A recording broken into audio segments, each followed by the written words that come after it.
Hey, so I want to tell you a story. Okay, so I was out in California, and I was on the beach, and I was walking around, and I was talking to God, a little prayer, and I was having a conversation with God inside my head because I wanted to ask Him if He could hear the thoughts in my head. I wanted to know that God could hear the thoughts in my head, to hear my prayer inside my mind. And so that was what my prayer was. And I was standing on the jetty. If you don't know what a jetty is, it's a spot that goes out into the ocean, a rock formation bridge kind of. You're not really supposed to walk on in some parts because the waves can crash on it at any time. It's meant to stop the waves from hitting the coast. And at any moment, giant waves can crash on it out of nowhere, and a huge wave can pull people off. So it's kind of dangerous to walk out there. But because you're divided when you're walking out there, you're separated on both sides by water, but one side's rough and the other side's nice and calm. But the side that's rough, yeah, it's just a really beautiful spot.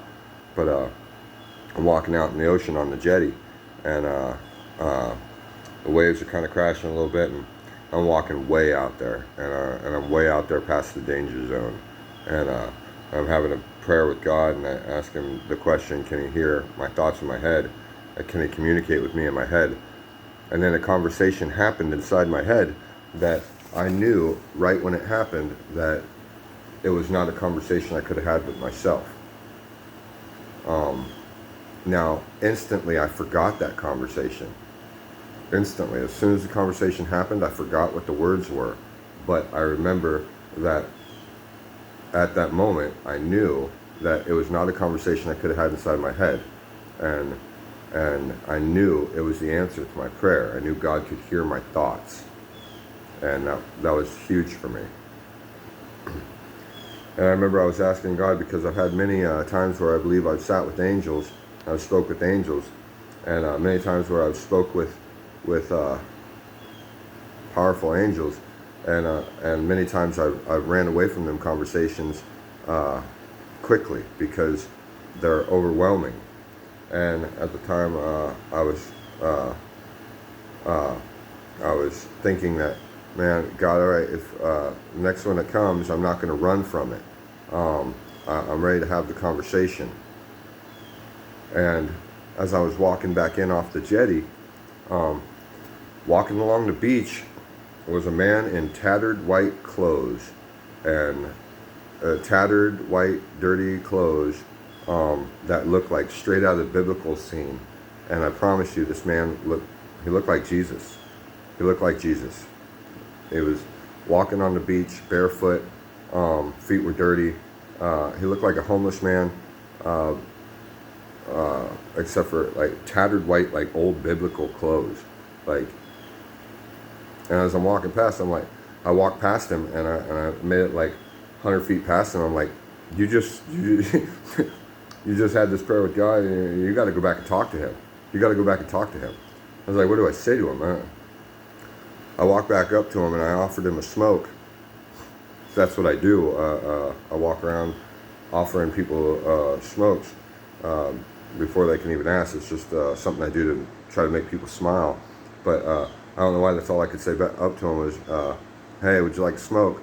And he accepted, and then I offered, and I knew that something he was going to tell me, like I was going to get something from this. Like, and here's what it was. I offered him my lighter.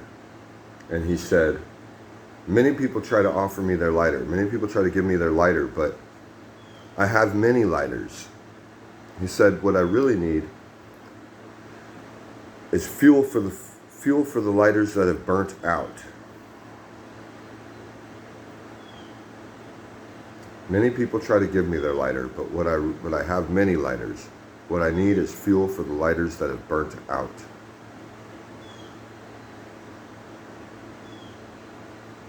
Wow. Wow. Instantly, I understood it. So many beautiful souls out there are hurting so bad that They could be lighting the path for so many people, but they're low on fuel.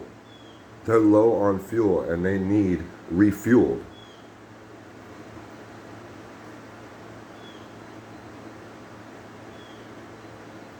And that's what we need to do. You know how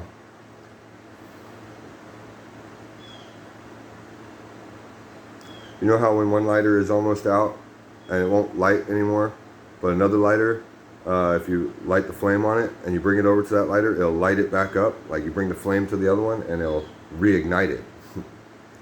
Right? So what we need to be doing is reigniting our